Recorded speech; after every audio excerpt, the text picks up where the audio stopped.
Guys, welcome back to candid scape. I am your host Elina और आज हम देखेंगे कि हमारा इंडियन सबकॉन्टिनेंट कैसे बना। इसके साथ साथ हम पास्ट ज्योग्राफिकल चेंजेस के आधार पर देखेंगे कि क्या हिंदू स्क्रिप्चर्स में बताई गई बातें सच हैं? क्या सच में सनातन धर्म ही पृथ्वी का प्रारंभ और अंत है? ये जानने के लिए हम सबसे पहले 4 ऐसे फैक्ट्स को जानेंगे जिसको जानकर आप शॉक्ड रह जाएंगे। पहला, आज से कुछ 25 करोड़ साल पहले इंडियन सबकॉन्टिनेंट एशिया का नहीं बल्कि एक ऐसे कॉन्टिनेंट का पार्ट था जिसमें साउथ अमेरिका, अफ्रीका, ऑस्ट्रेलिया और अंटार्कटिका जैसी कंट्रीज थी। जस्ट इमेजिन, अगर आज भी ऐसी सिचुएशन होती तो हम कैसे इवॉल्व हुए होते। शायद हमारे फेशियल फीचर्स इन कंट्रीज के लोगों से मेल खाते। शायद हमारा एनवायरनमेंट आज के एनवायरनमेंट से काफी अलग होता। हमारा खान पान, लाइफस्टाइल, सब कुछ एक्सट्रीमली डिफरेंट होता। दूसरा फैक्ट, डायनासोर्स के एक्सटिंक्शन के पीछे इंडिया का एक बहुत बड़ा हाथ था। कंफ्यूज्ड? हाँ, आई नो, हम सब ने सुना है कि डायनासोर्स एक एस्ट्रॉइड के धरती पे टकराने की वजह से एक्सटिंक्ट हुए, but is that the ultimate reality? तीसरा फैक्ट, आने वाले टाइम में नॉर्थ के कुछ स्टेट्स जैसे कि सिक्किम, लद्दाख, हिमाचल प्रदेश, अरुणाचल प्रदेश एंड इनफैक्ट कुछ हद तक उत्तर प्रदेश जैसे स्टेट्स हिमालय के नीचे धंस जाएंगे। तो अगर आप इन स्टेट्स में रहते हो तो समझ जाओ कि आज से कुछ मिलियंस ऑफ इयर्स बाद इन स्टेट्स का कुछ हिस्सा हिमालय पर्वत के अंदर धंस चुका होगा। तो सबसे पहले बात करते हैं कि इंडियन सबकॉन्टिनेंट आखिर बना कैसे।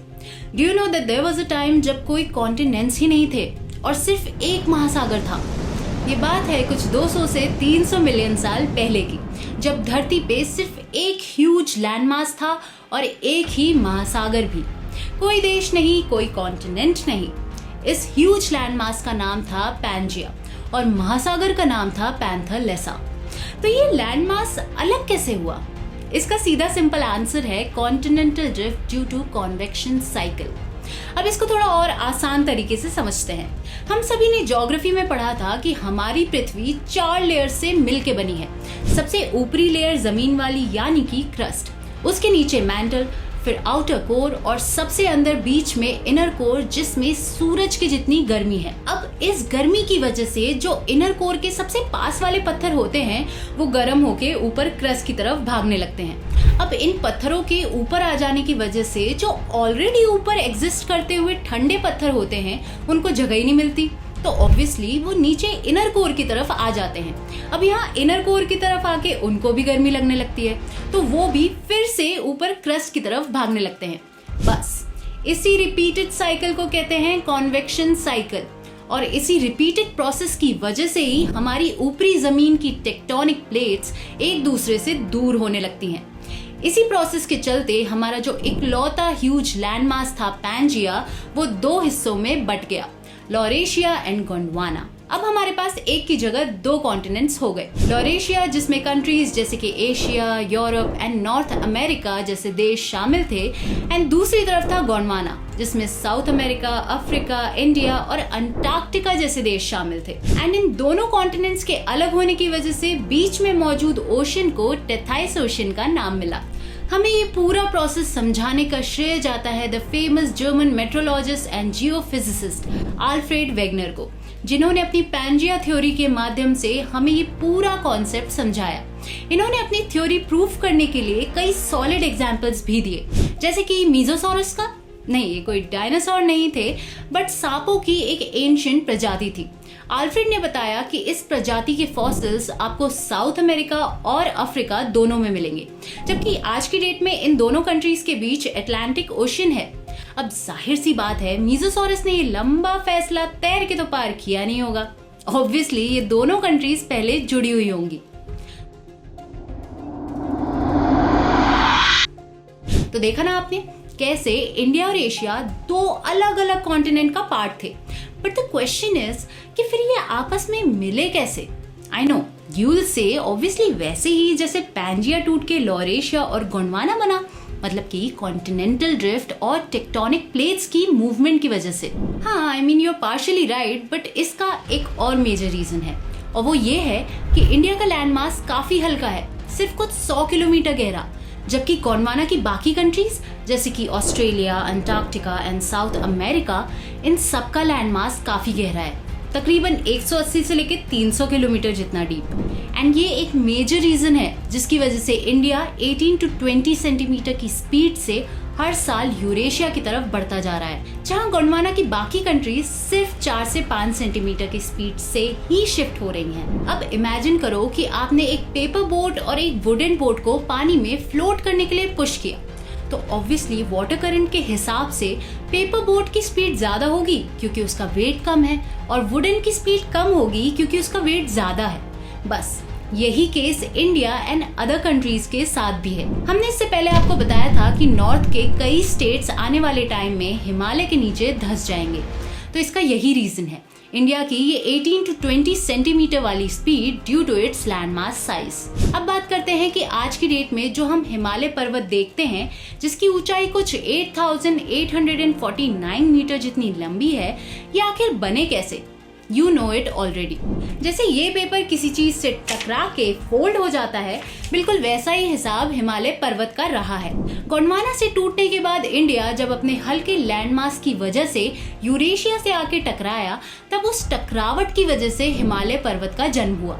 इनफैक्ट आज भी इंडिया सेम स्पीड से हिमालय की तरफ ड्रिफ्ट हो रहा है, जिसकी वजह से हर साल हिमालय पर्वत 1 सेंटीमीटर की हाइट से बड़ा हो रहा है।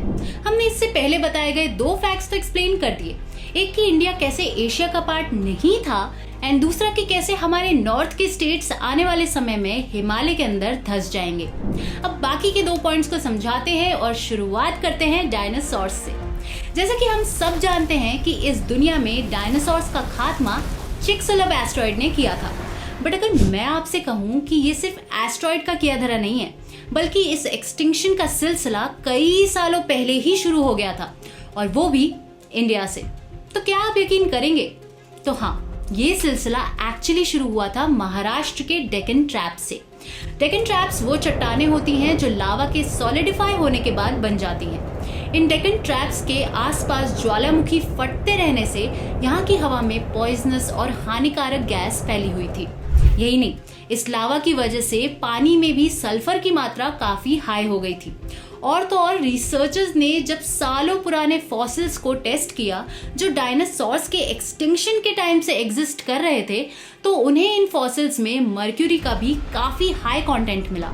मर्क्यूरी, सल्फर, पॉइजनस गैसेस, इन सब की वजह से सूखा, मरीन लाइफ को नुकसान, एंड इन शॉर्ट धरती पे विनाश का जो ये प्रोसेस था, ये बहुत पहले से ही स्टार्ट हो चुका था, और एस्ट्रॉइड ने तो बस आके चिंगारी देने का काम किया था। 4th फैक्ट, हो सकता है आने वाले टाइम में अफ्रीका का एक पार्ट टूट के हमारे वेस्टर्न कोस्ट पे, यानी कि मुंबई गोवा वाले रीजन में जाके जुड़ जाए। तो आइए इन सारे पॉइंट्स को डिटेल में डिस्कस करते हैं, बट उससे पहले जल्दी जाओ और हमारे चैनल को सब्सक्राइब कर लो। क्या आपको पता है कि मुंबई, गोवा, गुजरात, इन सब जगह पाए जाने वाले बीचेस जहां आप अपने फैमिली और फ्रेंड्स के साथ गर्मी की छुट्टियां बिताने जाते हो, वो आने वाले कुछ 200 मिलियन सालों में कोल्ड डेजर्ट्स बन जाएंगे, एंड यहाँ बन जाएंगे हिमालय से भी ऊंचे पर्वत। Unbelievable, right? Let's understand it in detail. चलिए ये देखिए,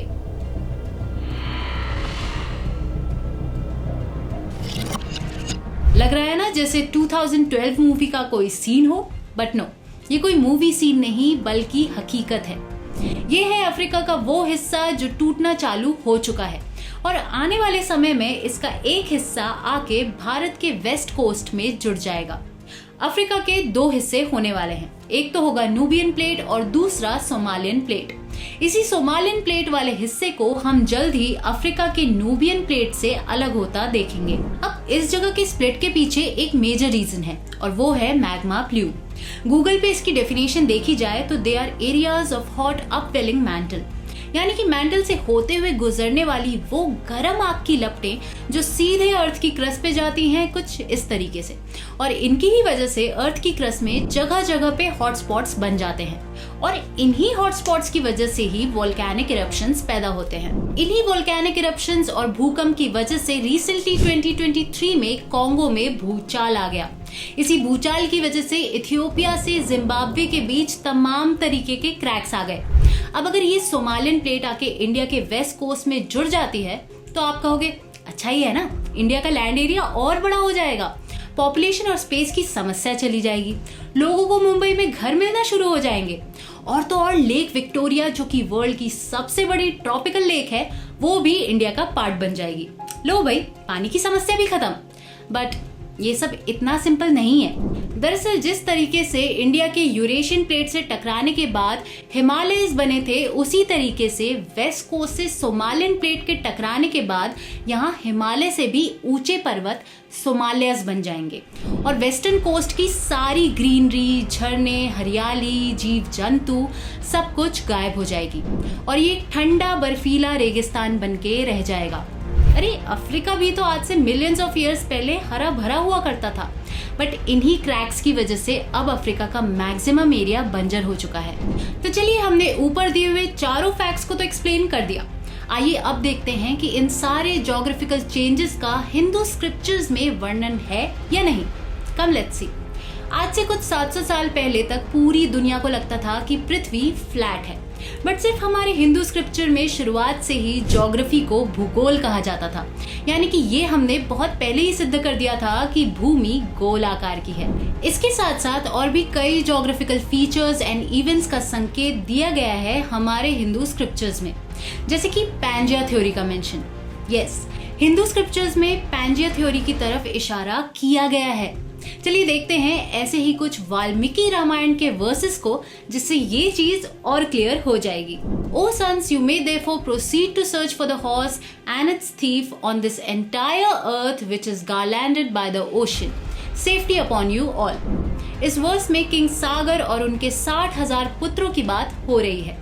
रामायण के अनुसार आज से कुछ 1 लाख साल पहले किंग सागर के 60,000 पुत्रों को ये आदेश मिला था कि वो अपने पिताजी के घोड़े को कहीं से भी ढूंढ के लाए। इस घोड़े को इंद्र भगवान ने एक राक्षस का भेष लेके अपने पास छुपा लिया था। जब किंग सागर ने अपने बच्चों को ये आदेश दिया, तब उन्होंने इस चीज का जिक्र भी किया कि जाओ जाके पूरी पृथ्वी को छान मारो जो कि समुद्र से घिरी हुई है। ये बात इस तरफ इशारा करती है कि उस टाइम एक ही ओशन था और एक ही लैंडमास भी, और यही सेम बात पैंजिया थ्योरी में भी कही गई है। चलिए अब दूसरे वर्स को देखते हैं। O sons, let each prince advance searching 1 square yojna of the earth. By my order, you dig up the earth until you find the horse. In your search of the thief of that horse.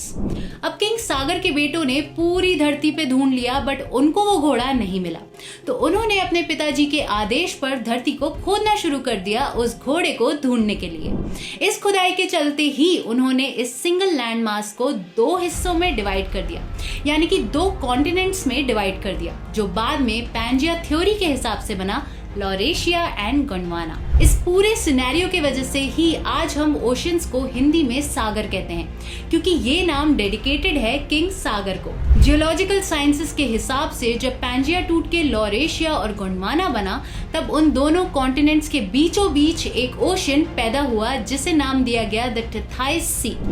इस टेथाइस सी की तरफ भी इशारा किया गया है Hindu scriptures में।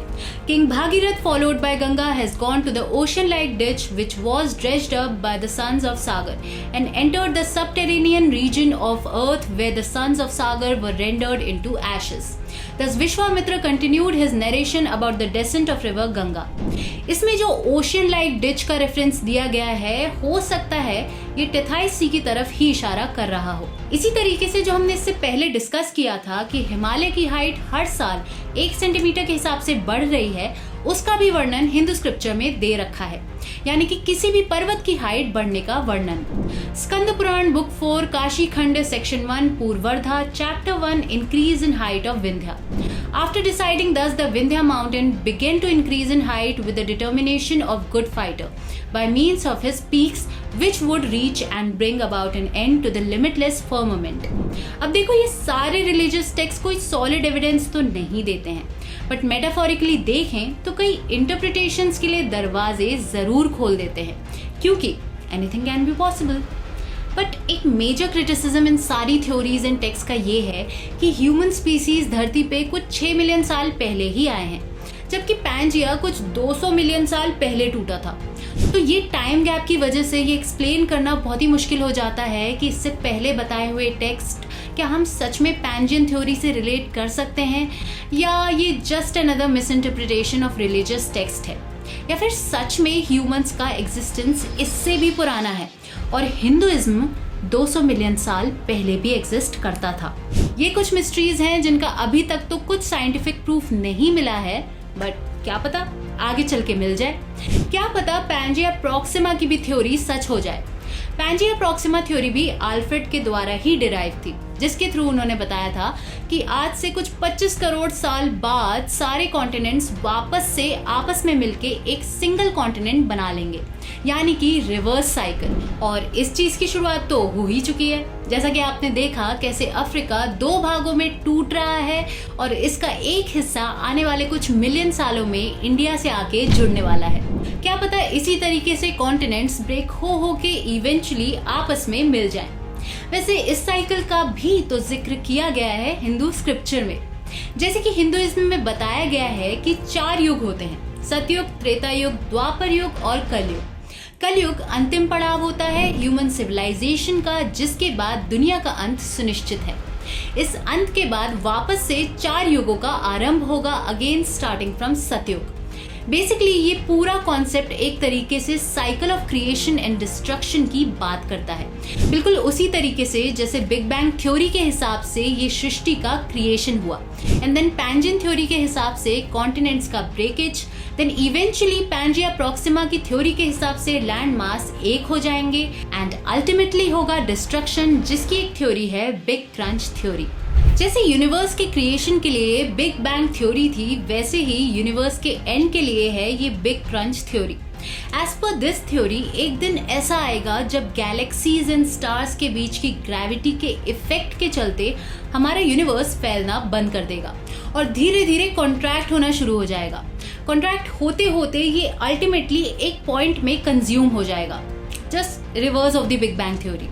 But खैर ये सब चीजें होने में अभी बहुत टाइम है, तो तब तक आप चिल करो और हमारे साथ और भी ऐसे नए नए एडवेंचर्स को एक्सप्लोर करते रहो। आगे चल के ऐसे और भी काफी इंटरेस्टिंग टॉपिक्स आने वाले हैं, तो अगर सब्सक्राइब अभी तक नहीं किया है तो जाओ जाके जल्दी से कर लो और नोटिफिकेशंस भी ऑन कर लो, ताकि और भी ऐसी थ्योरीज पे थोरो डिस्कशन हो सके आपका और हमारा। स्टे ट्यून्ड टू कैंडिडेट्सकेप, will catch up with you all in the next video. Till then bye bye.